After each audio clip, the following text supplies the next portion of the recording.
This episode of Distractable is sponsored by Magic Spoon. Oh man, things have been going so much better for me health-wise lately. I've been eating a little bit better, and I still love what I eat. You didn't stop eating cereal, did you? No, actually, I've started eating more cereal. I actually like to make my own cereal by I take a cookie and I crumble it into bits and put it in a bowl and soak it in milk. That's an option, but if you enjoy eating a bit healthier and still having flavors you like, you guys could always try Magic Spoon. Was that like an extra sugary kind? Yeah, is it like a spoon that you can eat as well? Like that's made of sugar? Well, I mean, Magic Spoon has like all of the flavors, the crunchy textures and stuff that we love, but it's healthier than crumbling a cookie or eating normal, like, you know, at the grocery store cereals. So you're saying it's gross? Yeah, gross. No, it actually tastes very, very, very delicious. 0 grams of sugar, 13 to 14 grams of protein, and only 4 to 5 net grams of carbs in each serving. It's low carb, keto friendly, gluten free, grain free, soy free, and only 140 calories per serving. So they have flavors, like kale flavored cereal. What is it? Like Yeah. Granola. Cocoa, fruity, frosted, peanut butter, blueberry muffin, maple waffle,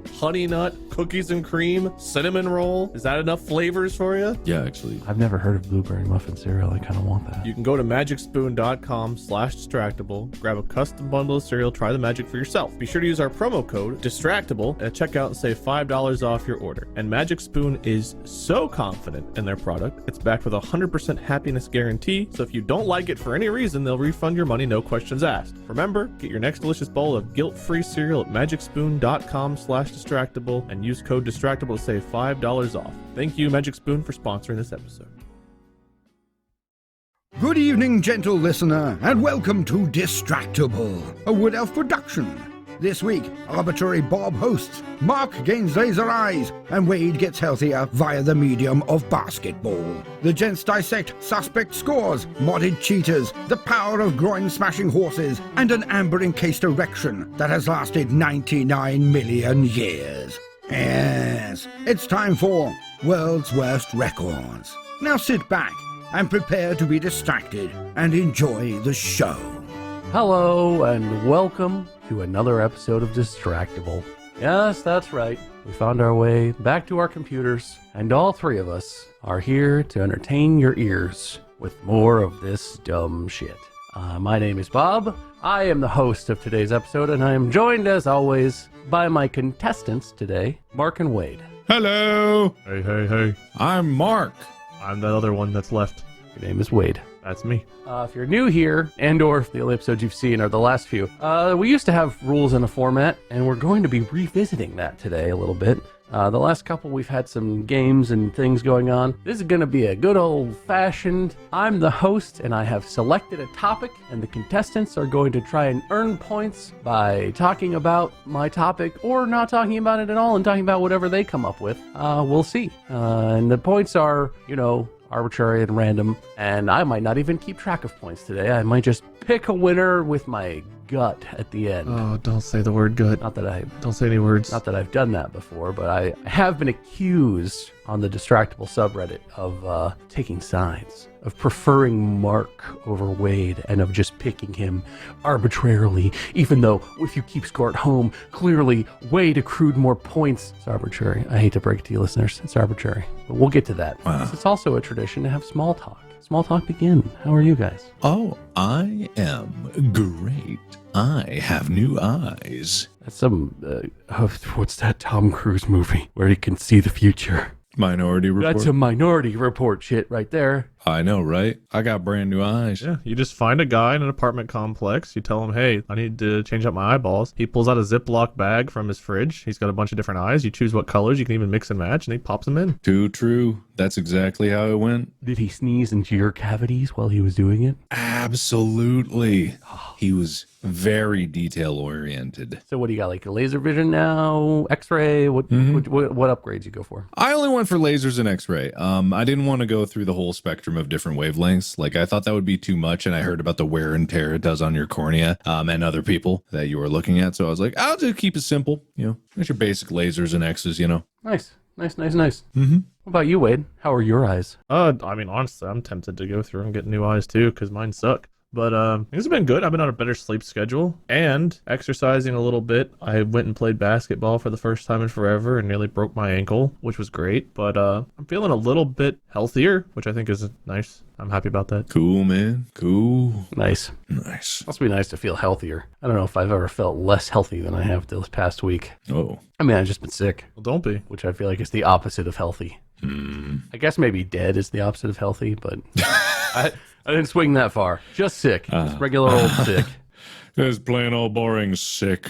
There's nothing. Well, the new eyes is interesting. I've thought about doing that for a long time. I have a pretty strong prescription, but it would be neat to not have to wear glasses. Yeah, I'm very happy with it. I think that I came through it and I'm really no regrets. I see very well now and it's all very cool. If you look up lists of like on Reddit, people ask like, what do you wish you had done sooner? And like most of the top answers are always like, I wish I got LASIK. I wish I had done this sooner.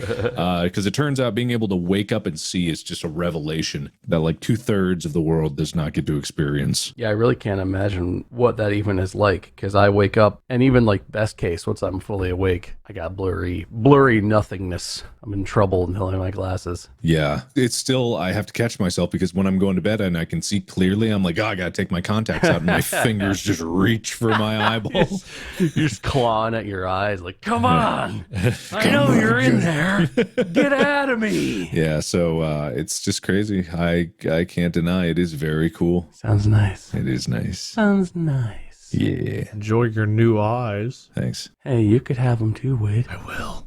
I'm going to take Mark's eyes. You too could have an Eastern European man sneeze right into your eye holes. That brings us to today's sponsor. No, it doesn't.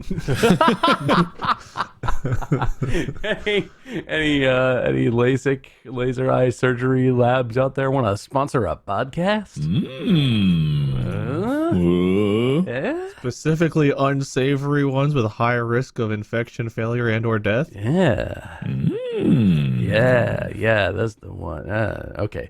Yeah, never mind. It sounds fun. I want new eyes, but that's a discussion for a later time. Today, we're talking about the beginning of the 1950s, the early 1950s. Good times. Good times. Okay. Sir Hugh Beaver, No one left. at the time, managing director of the Guinness brewery, yes, that Guinness, the kind that makes the liquid, is at a shooting party in Wexford. What is a shooting party? A shooting party? It's a party for shooting guns, I think. Bang, bang, shooting. Okay, I thought maybe they took a lot of shots, but they took a lot of No. shots. They classily drink brandy or something probably and smoke pipes or cigars or God knows what. But it's a shooting party. And while at this party, Sir Beaver gets into a rather large argument with everyone at the party, sort of joins into this big fight about what is the fastest game bird in Europe.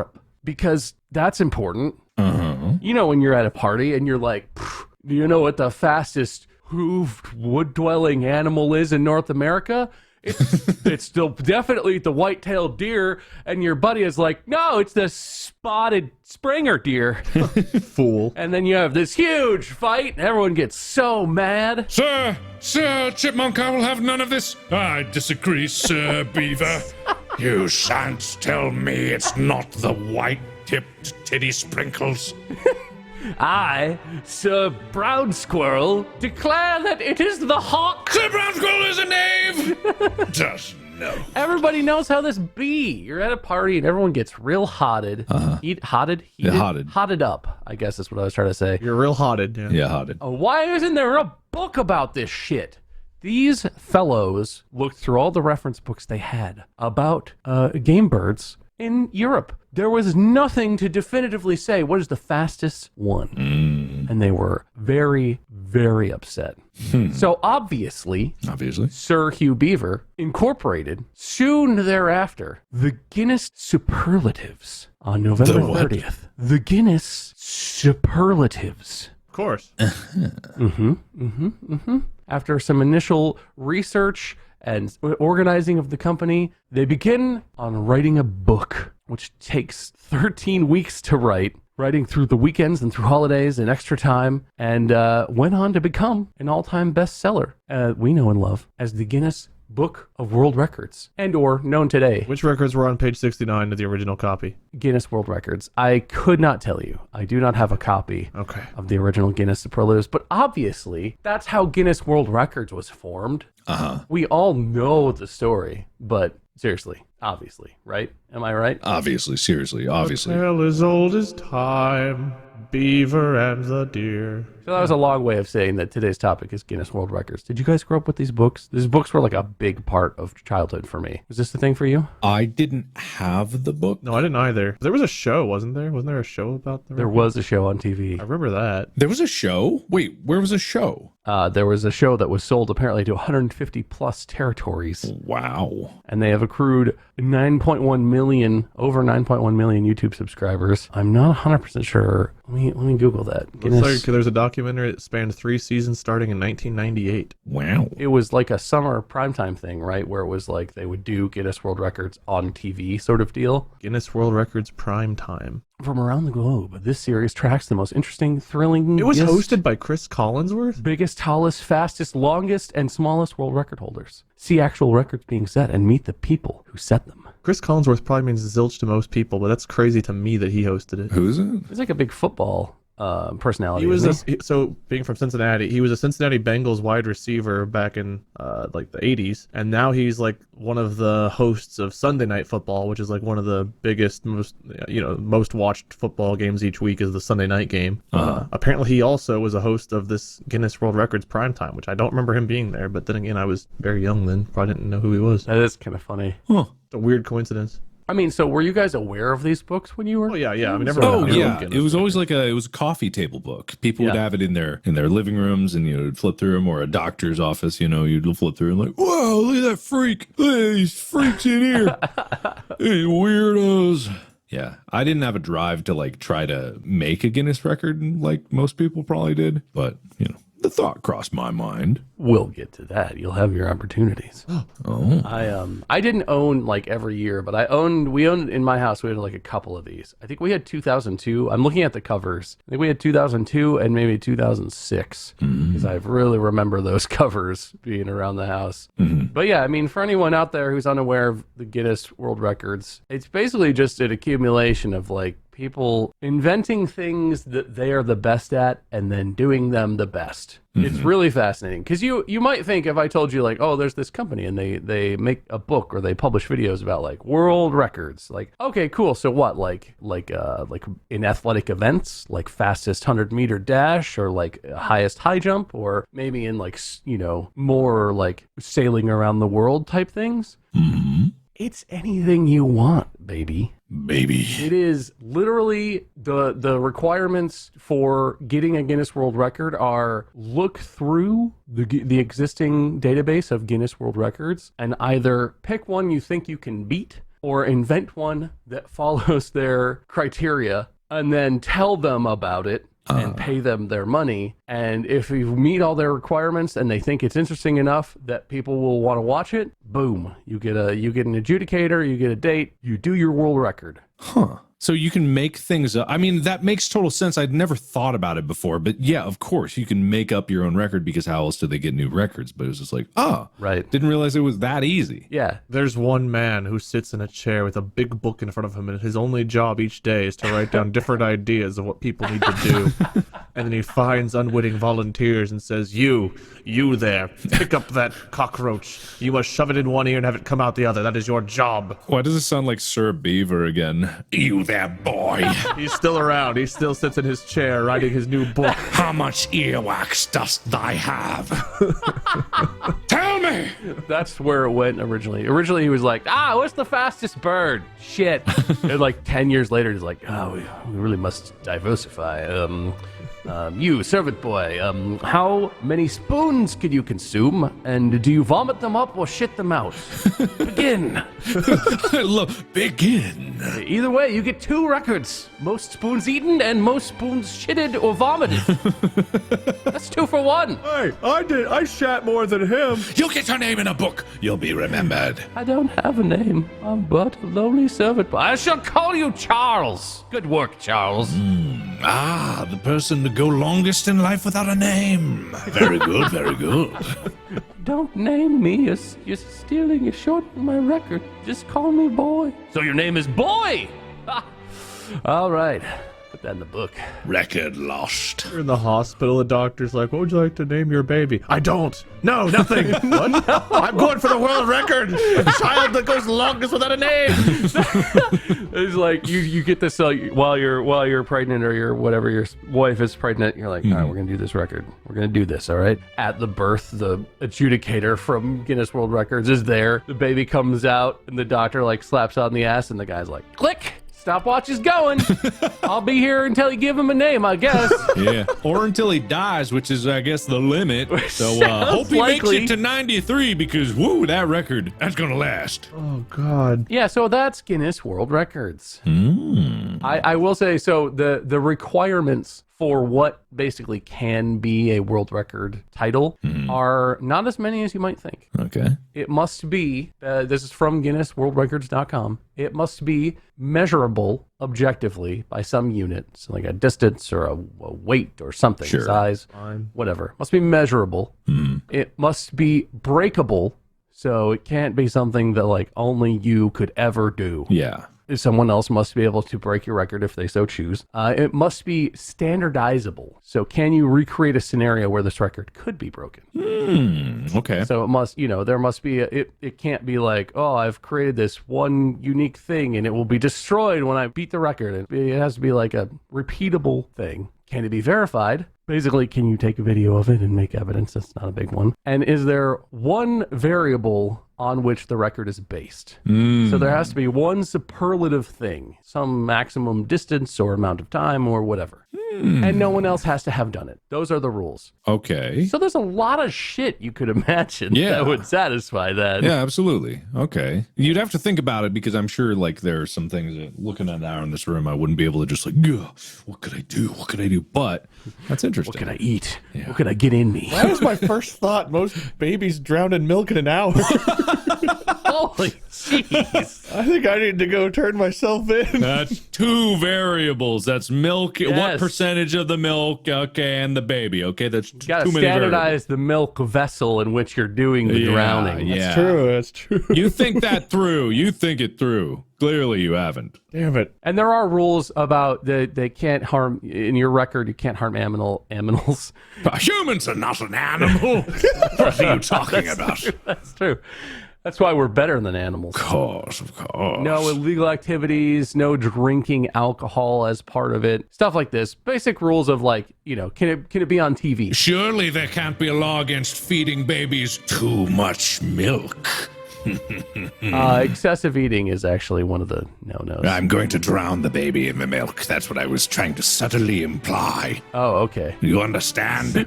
The record is called most milk fed to babies in a fixed amount of time, but it's actually just drowning. Sorry, Mark. We're not allowed to do anything with babies, apparently. Oh, right, of course. Hey, no, the babies are not attempting the world record. They're just props as part of the world record. Only people who are attempting to hold records must be over the age of 16. Good. Unless it's illegal to drown babies, probably fine. What if my record is I want to be the only person under the age of 16 to have a world record?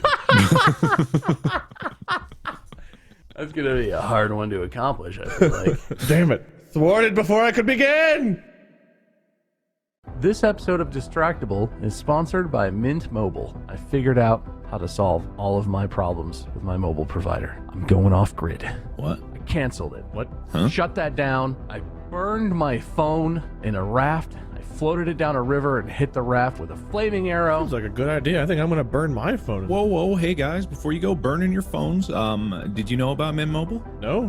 What is this, some other mobile company to sign a big contract with and get screwed over? No, I'm good. What if I told you that you could get all of the wireless needs fulfilled for just $15 a month? Liar. Plus like $150 a month for a service fee or something? Like, yeah, sure. Yeah, you got me. Just $15 a month. I mean, that just doesn't sound real. That's Mint Mobile's secret sauce. They're the first company to sell wireless service online only. What is it, like half a G? No, it's 5. You get 5 Gs. All 5. What's the cat? I gotta buy like a new $3,000 phone. Wait, did you send your phone down a river on a boat and hit it with a flaming arrow yet? Well, not yet. I just strapped it to the raft. I've not put it in the water Okay, yet. pull it off the raft. Okay. You can use that phone with Mint Mobile, and that way you can keep your same phone number along with all your existing contacts. I'm gonna hang on to my phone, I think, just in case. Sorry, Bob. You can get your new wireless plan for just $15 a month and get the plan shipped to your door for free by going to mintmobile.com/distractable. That's mintmobile.com/distractable. Cut your wireless bill to $15 a month at mintmobile.com/distractable. Bob, if you really hurry, you might be able to get your phone back, but it is probably rushing away in the water at the bottom of the waterfall. Way ahead of you, Mark. I'm gonna get it back. I'm coming. Daddy's coming. Don't you worry. This episode of Distractable is sponsored by Upstart. It can be hard to see the light at the end of the tunnel when you have high interest debt, and sometimes it can be even harder to ask for help. That's where Upstart comes in. Yeah, they do. Yeah.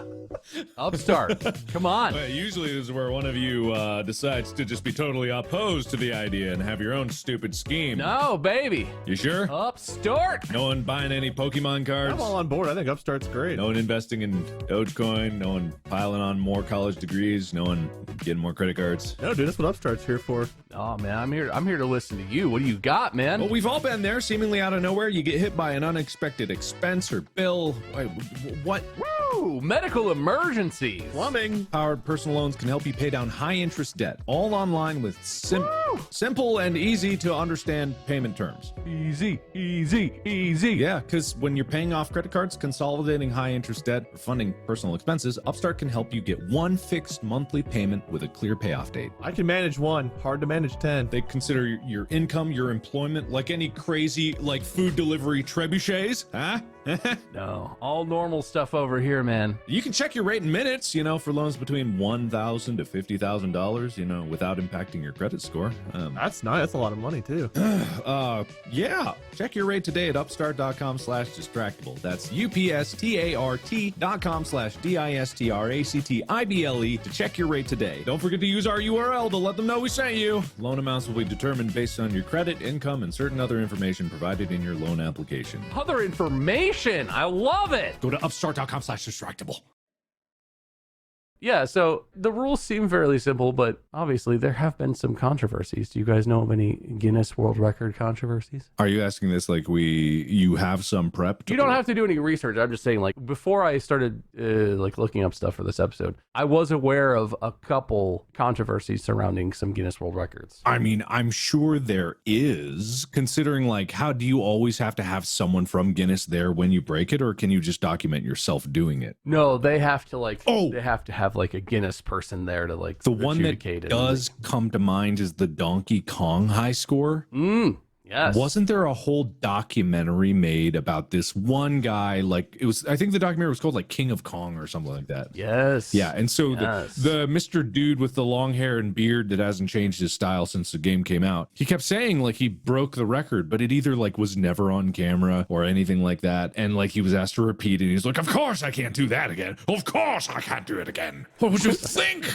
How could I? And then it was like he modded the game or something. I still don't know what the legitimacy of it is. I really don't. I have no idea. Would you like some details? Yes, that's one of the ones I was also aware of on just from being in the gaming spheres and stuff. Yeah. His name is Billy Mitchell. Billy Mitchell. And he was the King of Kong. Actually, not 100% sure that movie was about him exclusively, or if there's another guy. But yes, he set his Donkey Kong high score in 1982 with 874,300 points. And in June 2005, he became the first player to ever top 1 million points in the original Donkey Kong. Oh, this article I'm using for reference actually says 2007, the documentary King of Kong documented Mitchell's continued attempts to top his million-point record, and he edged it up over a million a little bit. Basically, this was verified by a website and organization called Twin Galaxies. And if you're at all into like speedrunning in video games, Twin Galaxies is a big name in, and has been for a long time, in like speedrunning and archiving footage and stuff. And they were the original company that verified for Guinness that his records were legit. He actually had 2 Guinness records, one for the Donkey Kong score and one for a Pac-Man score. But basically he had 2 Guinness records. And in 2018, Twin Galaxies was like, you know what? Billy Mitchell cheated. We have analyzed the video, and we have proof that Billy Mitchell was like buddies with the guys at Twin Galaxies. We have evidence that he played on an emulator instead of an original thing. It's all very technical, but basically Twin Galaxies was like, no, he cheated. No. And so Guinness was like, well, shit, those guys were the ones who told us. We don't know about this. So no more records. They took away his records. And this guy, Billy Mitchell's entire life revolved around this. I don't know if he had a day job, but he was like a personality in the gaming world. The King of Kong. This is him. This is his life. Goes to conventions. He does all this stuff. He sued. He threatened to sue and did sue multiple parties about all this stuff. And there are ongoing lawsuits. He sued a YouTuber called Apollo Legend, who's like a YouTuber who covers like speedrunning stuff and talked about this. He sued an individual. He also sued Guinness and sued Twin Galaxies. And in June of 2020, Guinness, and I have no idea who verified this or what, Guinness was just like, this ain't worth it. You can have your records, bro.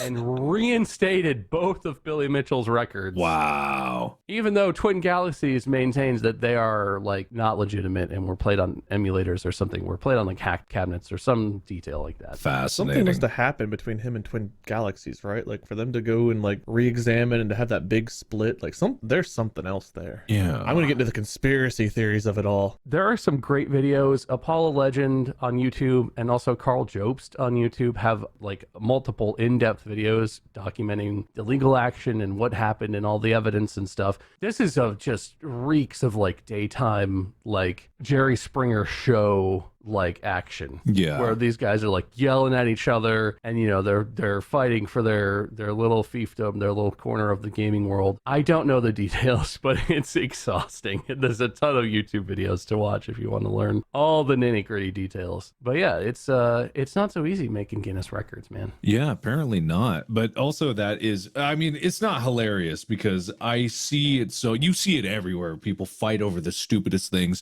Because to that person, of course, it's like, it's the world record. It's the greatest in the world. You have your one chance. But also it's Donkey Kong and it's a video game. Do you think he's going to sue us? Are we going to get sued? Billy Mitchell, don't sue us. I acknowledge that Guinness World Record has reinstated your records, and I have no official opinion on whether or not they are legitimate. I defer to Guinness, and they say you are the record holder. I want to point out that Twin Galaxies has not, so you should sue us. You beat me to the punch. A little controversy might promote our podcast. That's right. Fuck you, Billy Mitchell. Yeah. You're a washed up, has been, never was been. You didn't hold any records.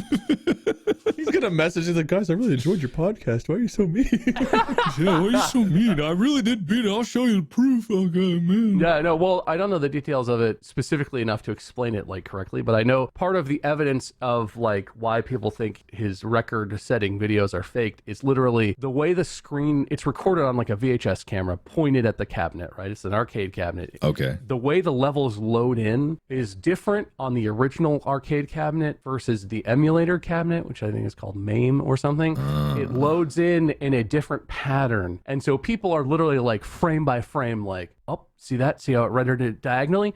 Up, one more frame. Yeah, and it went from top left to bottom. And like, the original cabinet doesn't render like that. It's impossible to get. And it's stuff like that where people are like frame by frame, like digging into this, talking about the technical details of what is on the boards. And I don't know enough to know if what's right or wrong about that. It's just hotly debated. Yeah, because honestly, like, how would we even know? Like, maybe, oh, sure, it is an emulated cabinet, but it's with me, it's like he's still playing the game, isn't he? Like, isn't he still good at Kong?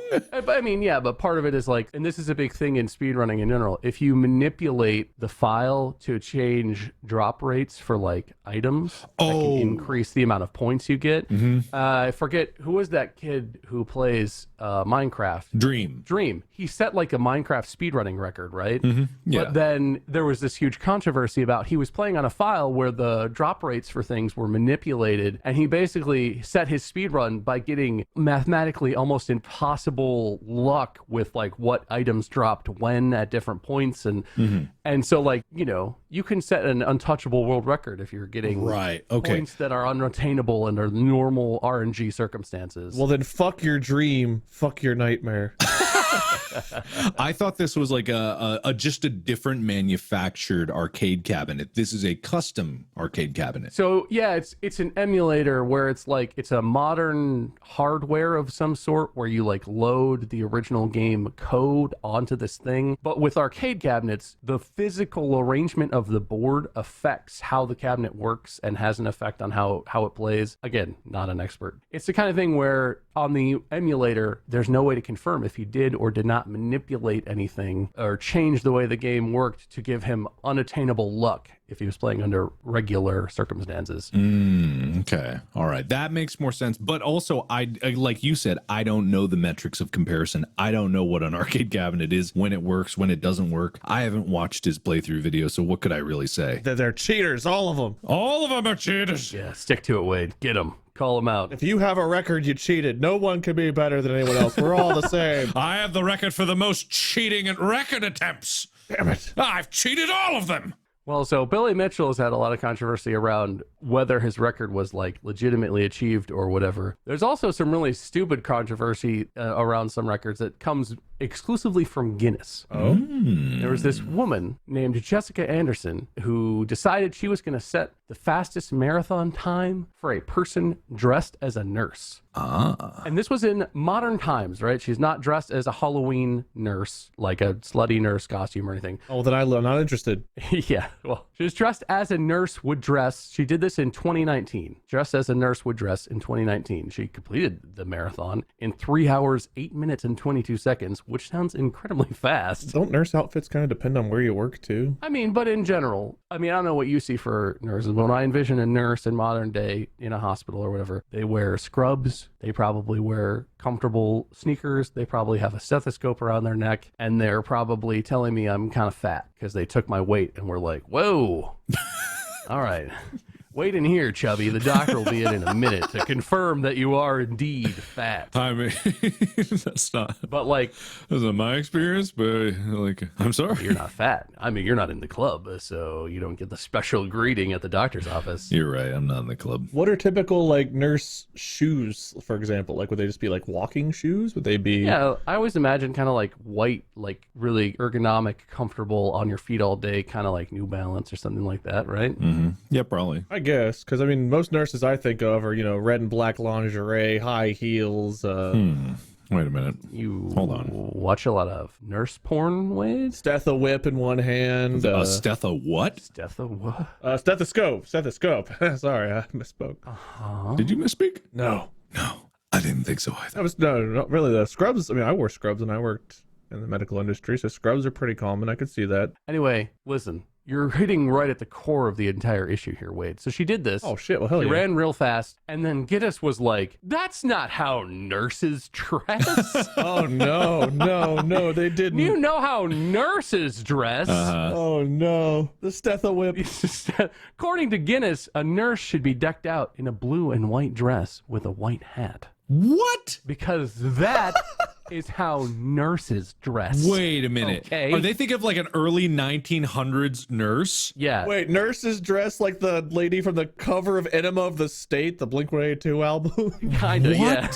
With a white hat? When's the last time you saw a nurse in those paper white hats? A white hat, a button-up white shirt, slightly unbuttoned down, a short skirt, and high heels. I think it must have been like Mr. Beaver's in the back with a bunch of like life-sustaining systems, and he checks everyone. It's like, that's not a nurse!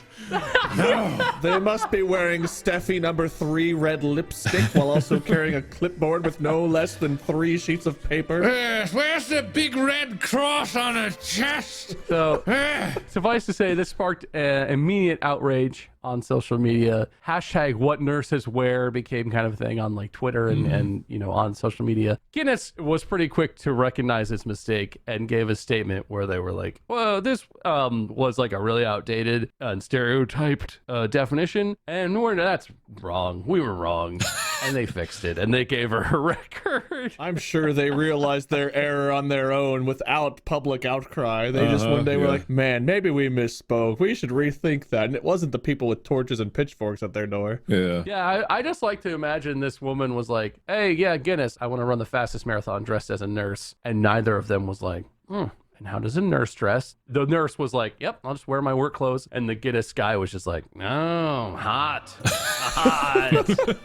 I can't believe you're going to run a marathon in heels. But wait, where's her Christian cross necklace and her wedding ring? You know, we joke around, but I feel like, Wade, who you were when this first got started, you were the one that was judging this. You were the Guinness guy. Where's your stethoscope? Yeah, exactly. Where is it? Hit me once to know if it's real. If you want your world record, you've got to tell me I've been a bad boy. And you do it again dressed as a school teacher. Hey, put this on, try it again. Looks like you're running a little slow. You should probably take off that blouse. Have you ever seen the Magic School Bus? What if I'm the track and you have to run over me? Okay, yeah, anyway, to be totally fair, Guinness did fix this, but like, how does that get out? Did they pull like an archival book off of a dusty shelf and like, we must look up the definition? Or was it just a really old fuck that was sitting in a fireplace room? It was Mr. Beaver himself. They kept him locked in a vault with a cigar. That's the joke I made earlier. Yeah, indeed, Mark did make that. He's still there. He's still the one that makes the final call. Points for Mark for getting to it first. Mark holds the Guinness World Record for that joke. Yeah.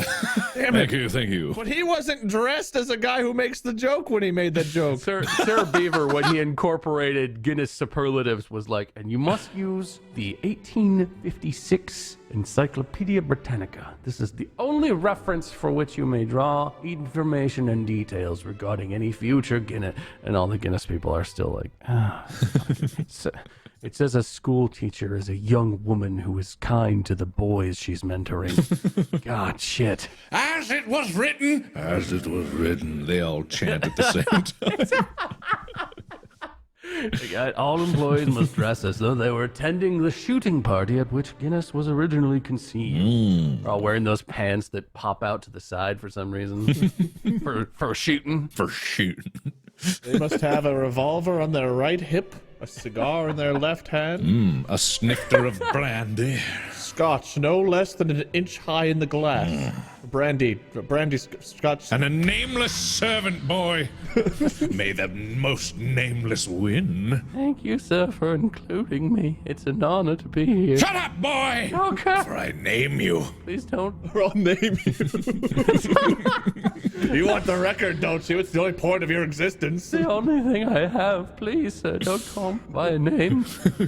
Gray. No! Master, give Dobby a name. He tortures me! Anyway. Do we all have like stories that we're suppressing of our childhood? No. I had no name before I became Lord Minion. And then I got my third report card in a row with, it was all C's with one D. And my dad looked at me dead in the eyes and was like, Robert? And I was like, no! I've been named! End! Yeah, that's why babies cry when they're born. Heck, everybody's naming them right out. Damn it! Right out of the old womb there. My record. Babies also sound like Sir Beaver. I'm born again. God, they come up with a top hat, a monocle, and a mustache. Snifty brandy. And a big old gun for shooting. You know babies, right? Top hat, monocle, gun. Yeah, babies.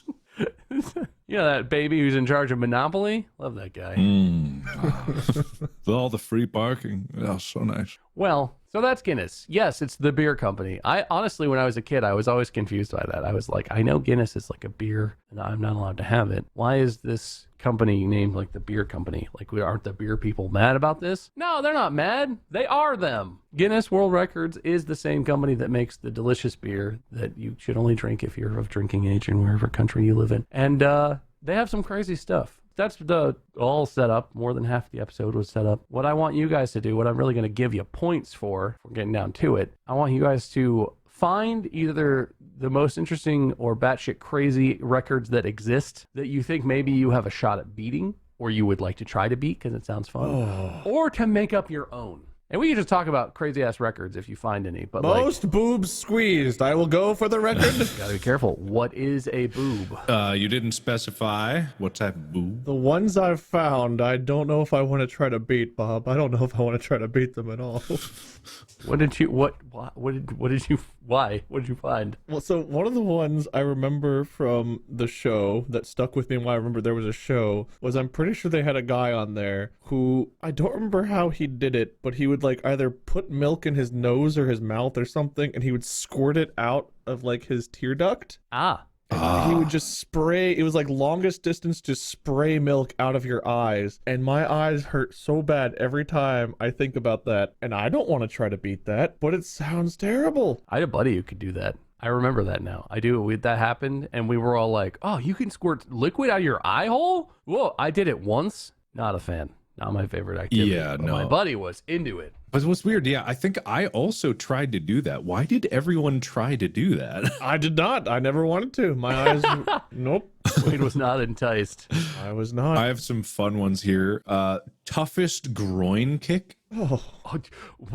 By what measurement? I will help you break this, Mark.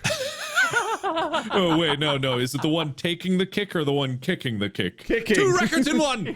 Your own self. Kick yourself in the nuts. So you're not going to like this. So Kirby Roy volunteered for this to be delivered one of these fine boots to the testicles by none other than MMA fighter Justice Smith at a speed of 22 miles an hour with 1,100 pounds of force behind it. With not even a flinch, Roy simply conceded that was a strong kick, end quote. But Did he die? But explained to MMA Underground that it's because he had been kicked there so many times before that his nerves process only 10% of the neurotransmitter necessary to communicate pain from the testicles to the brain. Why? So what I'm thinking about this is they don't specify. It says toughest groin kick. It doesn't necessarily say testicle kick. So if someone without testicles took an even harder kick, you ever see that YouTube video of the 50 caliber bat? Yeah. Yes. The one that like rips baseballs apart. Yes. You know, Yeah.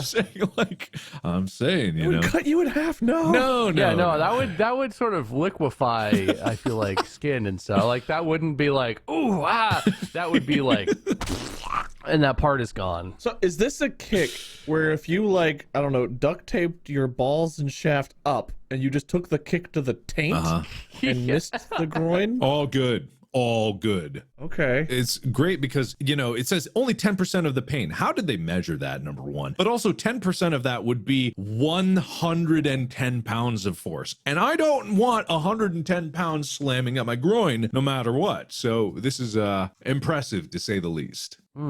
I'm not at all confused or concerned about an MMA fighter who knows how to kick someone in the nuts really hard. That tracks. Why is this dude taking so much groin trauma that his nerves in the area are so reduced? What happened to this guy? I don't really know. What is his job? Cup tester? Kevlar groin protection enthusiast? Actually, he works with horses. He stands behind the horse to see how good they can kick him in the nuts. God. Yeah, and also like when it comes down to records like this, do you need to have like functioning testicles to qualify? Shouldn't there be a subcategory of like functioning nerves work testicles versus you got steel ball bearings in your sack?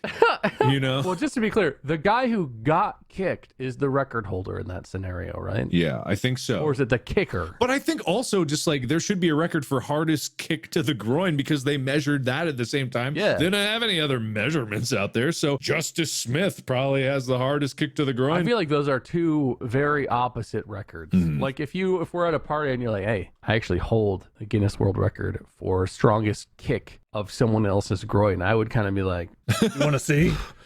cool, I guess, but like, damn, that's weird that happened. You want to go out? But if you came up and were like, hey, I hold the Guinness World Record for strongest kick to my groin, I'm like, okay, bye. It's like I gotta go suddenly.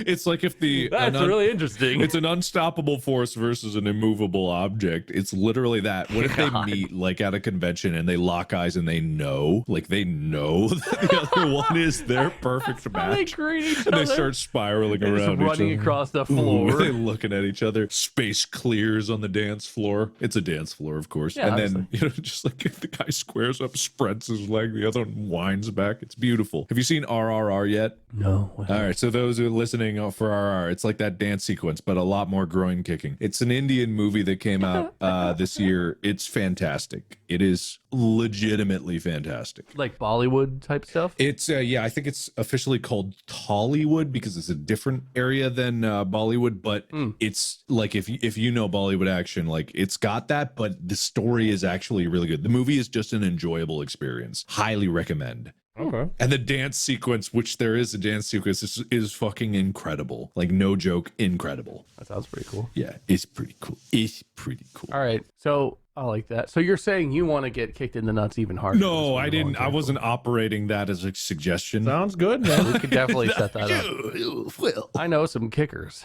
I'm pretty good. What they need is an NFL kicker, like a, field goal kicker.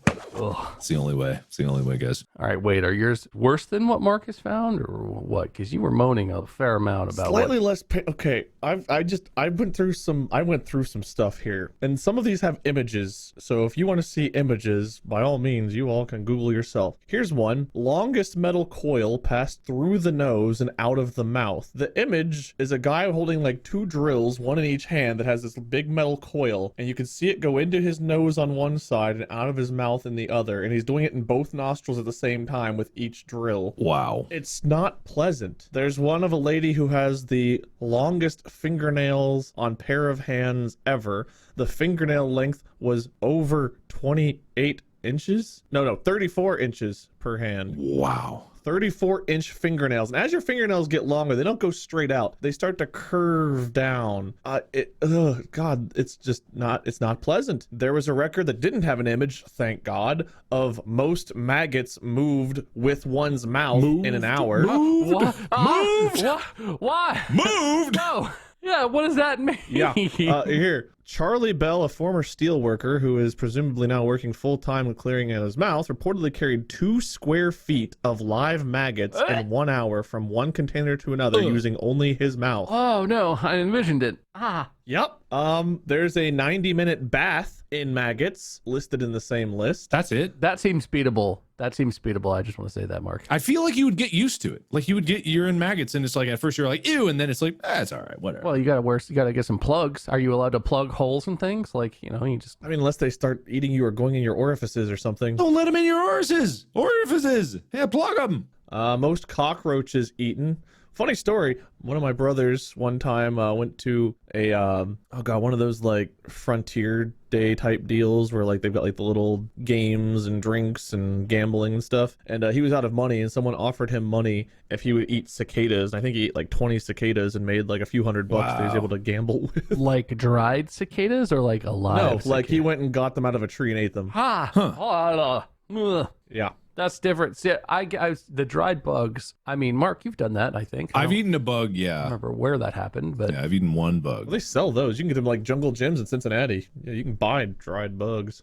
yeah, like live bugs, like they're crunchy but also juicy in the worst possible combination, I feel like. Well, the thing is, like, you can get used to anything, right? So if you do enough training, a bug just turns into food. There's many places around the world that, like, bugs are a delicacy or not even a delicacy. It's just like street food. But they're like cooked. They're like dried or cooked or prepared. I totally get that. Yeah, but I mean, like, if you got used to going out, grabbing a bug and eating it, you would get used to that. And then it might be easier. Just doing it out of the blue with no training, that's rough. Like, me eating that bug, and Ethan actually had the worst one. He had the water bug, and that was bigger, and it was sharper. Well, actually, no, mine was like probably sharper. cruncher and sharper, spikier. But his was just like a psychological hurdle that he went through. So kudos to him for doing that. Like, because I'm glad I got my rhino beetle instead of the water bug. Ugh. Well, what about this record for most live scorpions in your mouth at once? How many? How many we talking? How many we talking? Yeah, what is it? Oh God, let me find it. I scrolled past it because I was looking at the world's largest orgy. Hang on, where's the scorpions? Wait, no, scroll back to the world's largest orgy. Wait, let's not skate it In over. 2006 in Japan, the most well-organized orgy known to man occurred, featuring 500 people, and you can buy the DVD for $40 apparently. Wow. Someone farted for 2 minutes and 40 seconds. No way. Oh, no way. No way. Is there a video of that? You can try to look it up. In London, Bernard Clemens sustained his fart for 2 minutes and 42 seconds. No way. Someone ejaculated over 18 feet. What? Yeah. Hey, I gotta remember 18 feet. It's like that scene from Scary Movie where Bobby pins Sydney to the ceiling. You know, I watched that movie way too young. Like, way Same too here. young. That was not okay movie to watch for, like, when did that come out? When did the first one came out? God, like late 90s. No, Scary Movie. Early 2001. I don't know. Yes, Somewhere in that Scary range. Movie. No, 2000. So I was 11 Okay. when it came out. Yeah. Yeah. Not the right age to watch that movie. I saw worse when I was younger. Inside Out, you know, a core memory. Roll starts rolling into the collection. Like, uh-oh. Yeah, anyway. The scorpions, man. Hold on. Let me find the You were, scorpions. yeah, the thing about the scorpion one is, like, what scorpion? Because there are very small scorpions. What about baby scorpions? Here we go. Dean Sheldon appeared on Guinness Record TV in Stockholm, Sweden, with a bowl full of scorpions. He was there to the Guinness for most scorpions in the mouth. Small amount of Chinese golden scorpions, but was able to stuff his mouth with 21 scorpions from the bowl provided. I'm assuming they're still a Chinese golden scorpions. Okay, so specifically Chinese golden scorpions for that particular. After holding them in his mouth for 10 straight seconds, he broke the world record and was awarded designation. Nice about the experience. You replied, it wasn't too bad. Mouth hurts a little bit. Oh, so they were stinging. Ah, good. Ah, great. Scorpion's venom isn't fatal. Well, I mean, Apparently this particular that's one. fine. But yeah, there's a picture of him with the scorpions crawling out of his mouth. It's not pleasant. Okay. I have some here. Let me just collate them. Bob, I feel like we're deviating from what you wanted, but I can't help it. No, this is what I was kind of hoping for. Oh, God. So what I'm seeing here is on the official Guinness website. I'm going through some showcases here for different things. They don't list all of them. There's a whole subcategory of, like, marathons dressed as ABC. That would be the easiest one to do because it seems like they accept it. But it's about the fastest time, so don't expect to hold it for very long. But there are a few here that seem just, if you have enough money, you can do it. I'm gonna put a picture in the Discord here, which is record for the largest working rifle. Can you see that shit? That's just like an artillery cannon on the back of a red pickup truck. It's just, I'm sure it works, but good God, that's gonna destroy the town next over.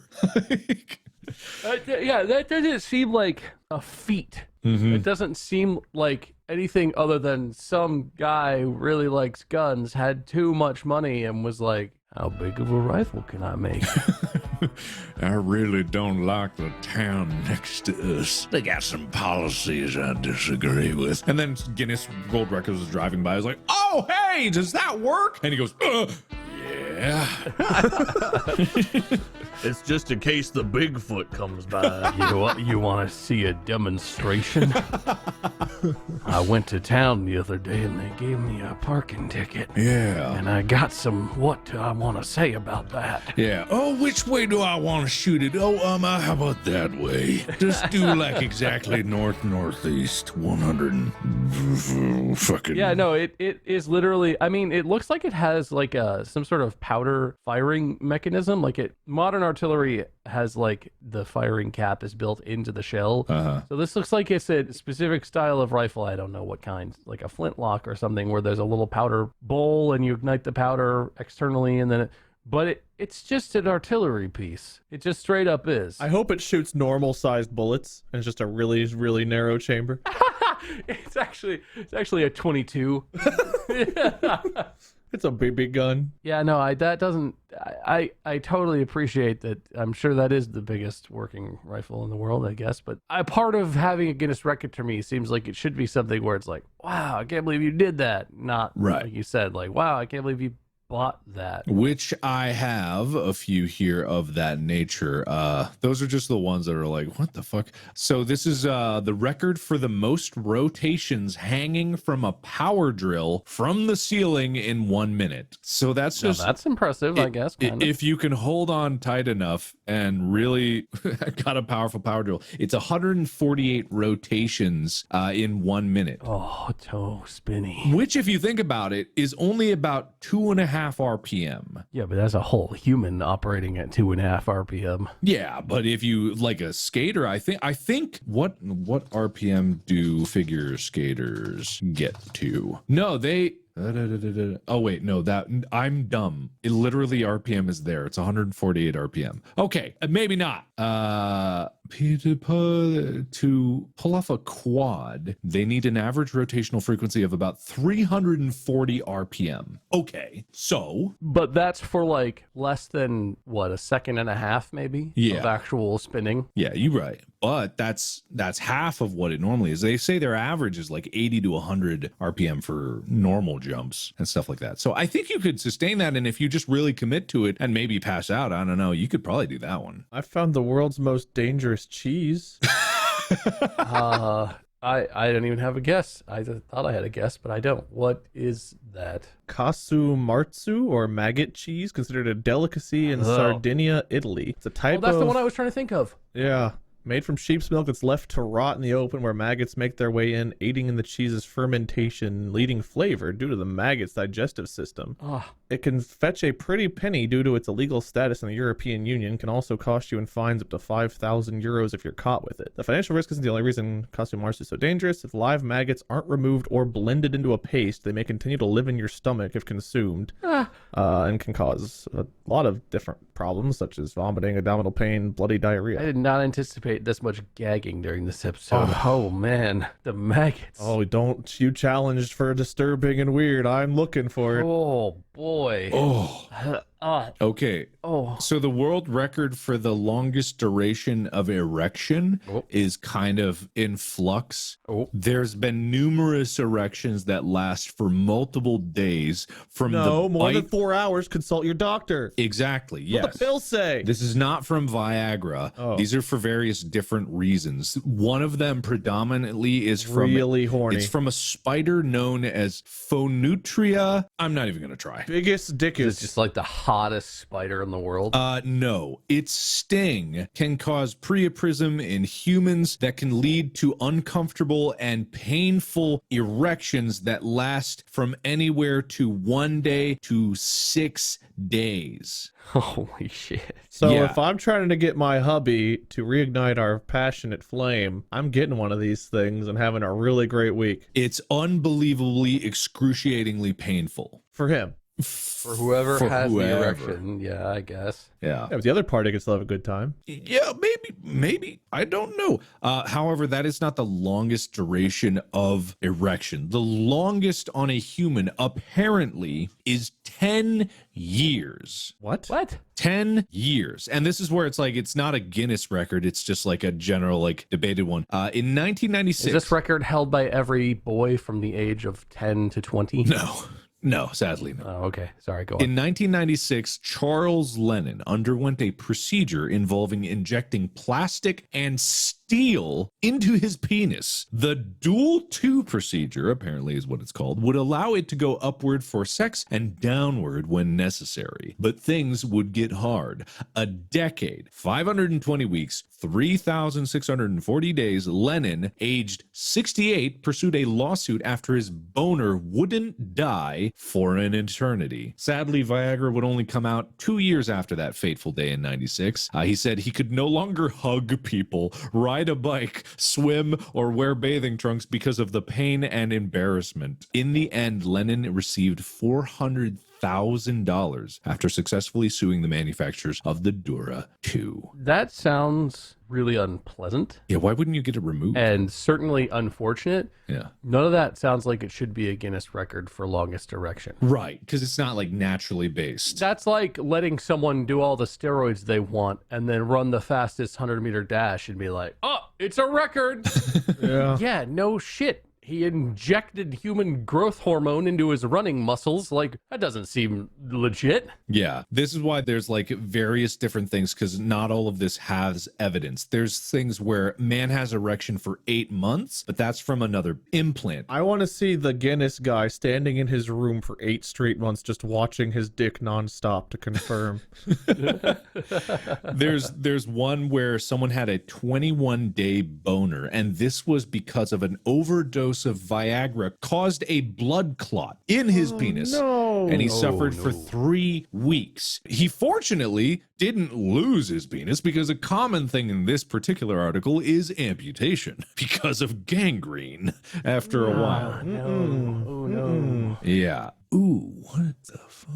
Nope, 4 hours. Consult your doctor, everybody. Don't do it. Don't go for this record. Which one of these was the official Guinness? Is there an official Guinness There's one? Or are not these an more... official Guinness one here. I want to look on the website to be like longest erection. I don't know if that's going to be. While you're looking that up, I've got deepest insertion of finger into one's nose. Oh. 2¼ inches of a pinky. So I feel like I could do that. My pinky might not be long enough. That kind of disqualifies people with short, unless you get someone else's pinky. Yeah, it could be anyone's pinky, theoretically. yeah, it doesn't say it has to be yours. I feel like my pinky's about 2 inches, maybe longer than 2 inches. I don't know how long my pinky is. Maybe it's 3. I feel like my pinky is a solid almost 3 inches. Maybe mine is 2. Maybe, yeah. But still, 2¼ that is a deep finger into your nasal cavity. You just got to get someone with piano fingers, with a really narrow finger and really long. Because the thing is, I've had a NG tube put in my nose, which goes down your stomach. It's not quite finger width, and it sucks. And if you really wanted to commit, you could get something farther down there, I'm sure. But also, why would you do that? Well, I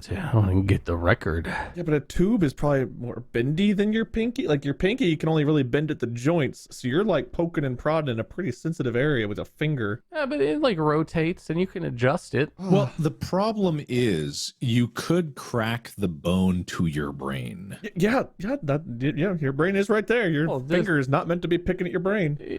Don't press on that part. That's not the part. You want to curve it down. That's where you want to go. There was an occurrence of someone who died from getting an NG tube put in. It was a very old patient with very weak bones. And when they pushed the NG tube in, the nurse or doctor putting it in, they were under anesthesia, didn't realize that they had cracked through the skull and ended up shoving the tube into the brain and down the spinal cord.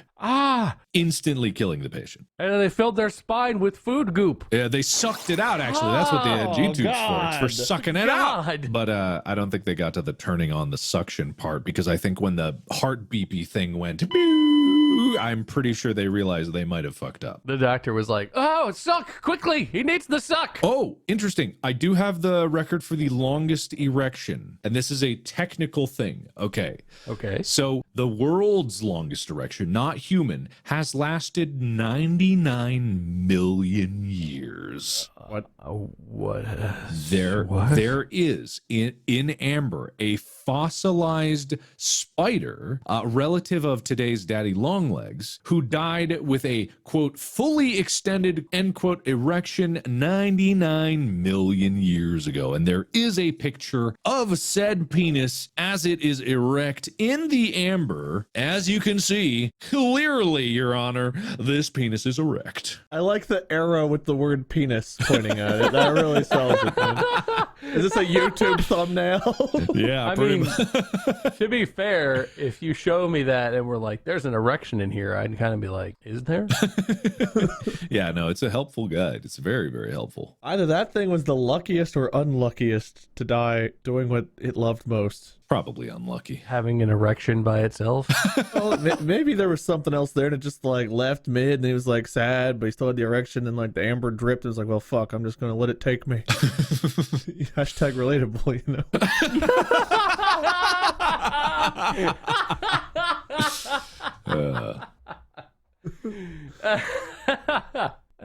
Shit.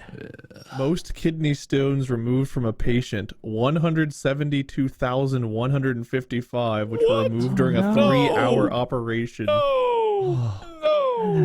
That one seems unfair because you need someone with that many stones. It's not like this doctor was like, oh, we're going to load you up with this shit. The more of this we put in, the more kidney stones you get, all right? And then I'll take them right back out. Don't you worry about it. We're going to set a record. I don't know how. Yep. That is terrible. That is truly terrible. World's oldest vomit, 160 million year old fossilized vomit. Yeah, all right, okay. That doesn't seem beatable. Yeah. Who's going to beat that? I don't know, man. Me! It's me, Sir Beaver. I yacked at the gun shooting party. And someday. Some guy in the living room of his one-bedroom apartment, because he definitely lives alone, just has a big pedestal with fossilized vomit. Is like, yep, got up in 82, and I just had it like fossilized, just sort of preserved. I'm going for the record. We're like 30 whatever years in, and like 180,999,970 to go. We'll get there. We pass this down through my family for generations. Oh, here's a record for blowing the longest strand of spaghetti out of a nostril in a single blow. These are all terrible. These are truly horrifying. Largest collection of navel fluff from their belly button. They've got 3 jars of navel fluff. Oh, boy. I feel like you just got to wear really fluffy sweaters for that one. Like, Oh, boy. Oh, I found a picture of the maggot mouth. We're moving on. Okay. all right. We've talked about a bunch of things. What record would you guys try to go after? I'm sure you may or may not actually be interested, but you have to pick one that you give a real old college try type thing. You doing the maggot bath? What are we doing? I'd do the maggot bath. I think I could do that one. 90 minutes? That seems relatively easy, unless these are like some acidic maggots and I don't know what I'm getting myself into. I would train really hard to kick someone in the nuts.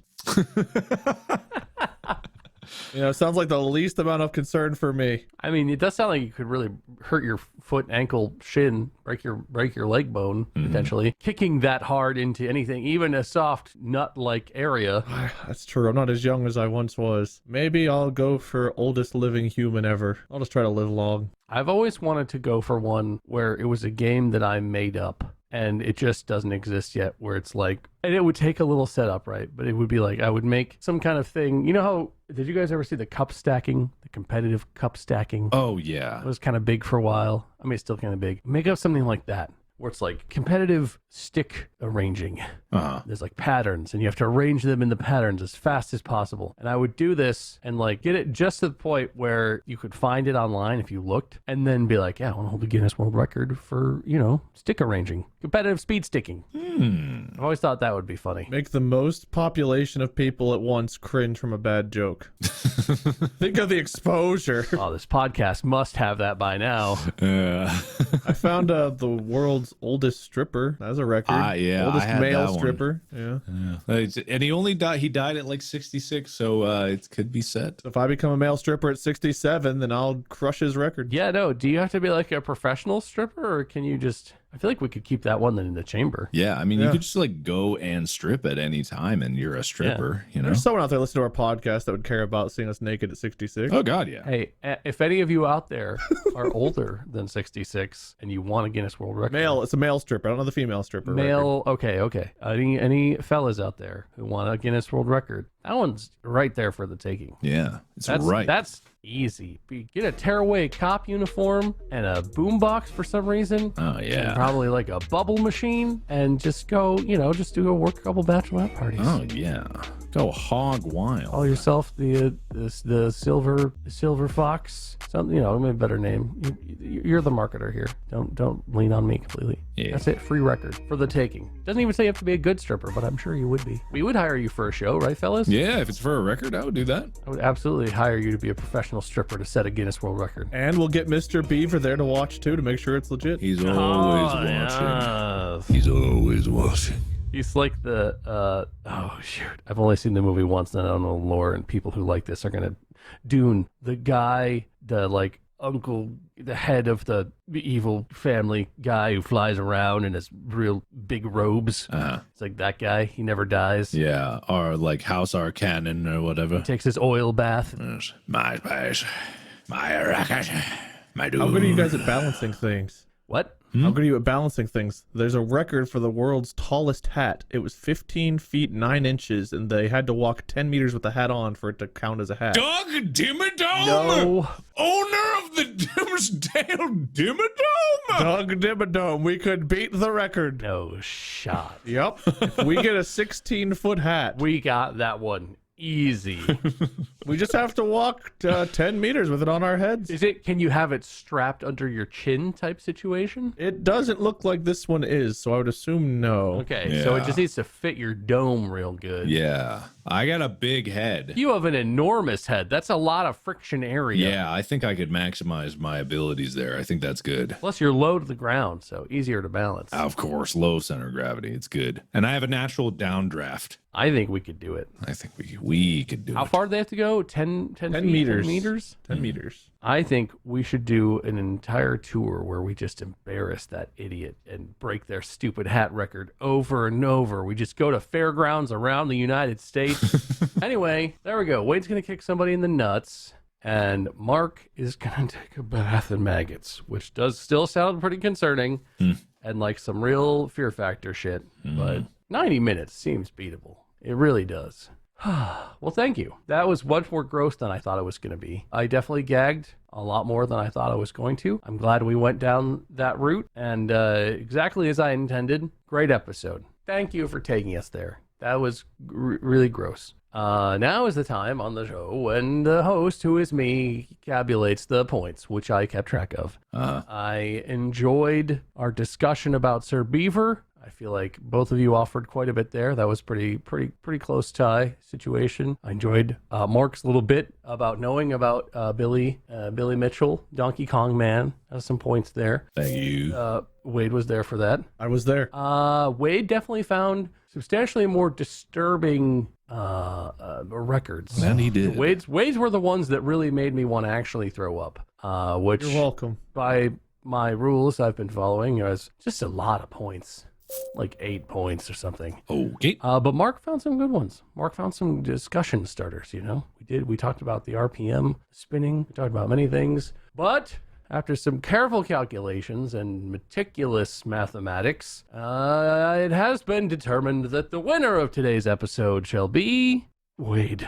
Damn it! Yes! I'm the most disgusting human being! Yeah, no. That's a record. Purely because it's just gross. Just, Mark, yours were too cool. The nut kicking, thank very you. funny. Loved it. Good topics. But Wade burned his name into my memory with the violent, almost throwing up that occurred. And That's fair. That's just gonna That's fair. Clinch it. 9 times out of 10, that's gonna clinch it.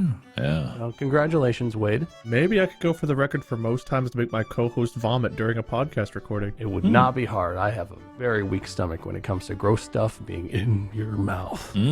Perfect. How much pain can your nuts take? Probably not very much, I'm just going to guess. All right, that's fair. That's unrelated to the vomiting, though. Mark, do you have a loser's speech? Yes, if anyone wants to join me, I've got some of these erection spiders. We can all win Guinness record together by longest group erection. That would be fun. You gotta get 500 people. You can beat the orgy. Longest non-orgy. Yeah, longest time with the most people in a room with the most sexual tension, but no actual sex.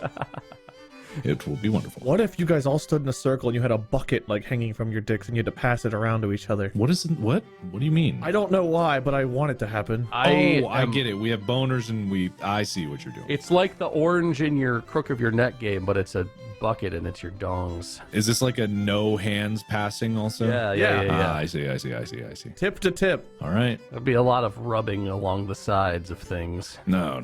I like that game, Wade. That sounds fun. Wade, do you have a winner speech? Nope, I win. And that's all that really matters at the end of the day. Don't Google these images if you're eating or have a sensitive stomach, because I can tell you, if it was tough to hear, some of these were tough to see. I didn't even see them. They were tough to hear, and that's what did it for you. Thank you so much, competitors, for competing. You seem very satisfied with my arbitrary selection, and as always, and I appreciate you hanging in there. Thank you very much, listeners, for listening. Make sure you follow or click the plus or subscribe or whatever to this podcast on whatever your favorite podcast platform is. They're all free to use and free to listen to this on, upon, or something like that. Yeah. So, every Monday, there's going to be another one. You should follow, and you'll never miss it again. And we know when you miss it, because we're watching you. Yes. We're very disappointed in how long it takes you to get to listening to our podcast. It's literally the moment it comes out, I want you listening, okay? If you're not listening it as it's releasing on the platform, you're not listening hard enough. You better listen harder. What Bob said. Anyway, you can follow Mark on all of his thingies, social media and YouTube and whatnot, at Markiplier, and Wade on social media at LordMinion777 or on Twitch at Minion777. Three different sevens. I am Meisker in various places. And No sevens. No sevens. 0 sevens. That's why they call me old Meisker 07s. And that's going to be it. Thanks so much for listening to this episode. As always, we'll see you on the next one, next Monday or whatever. We out of here. Podcast out.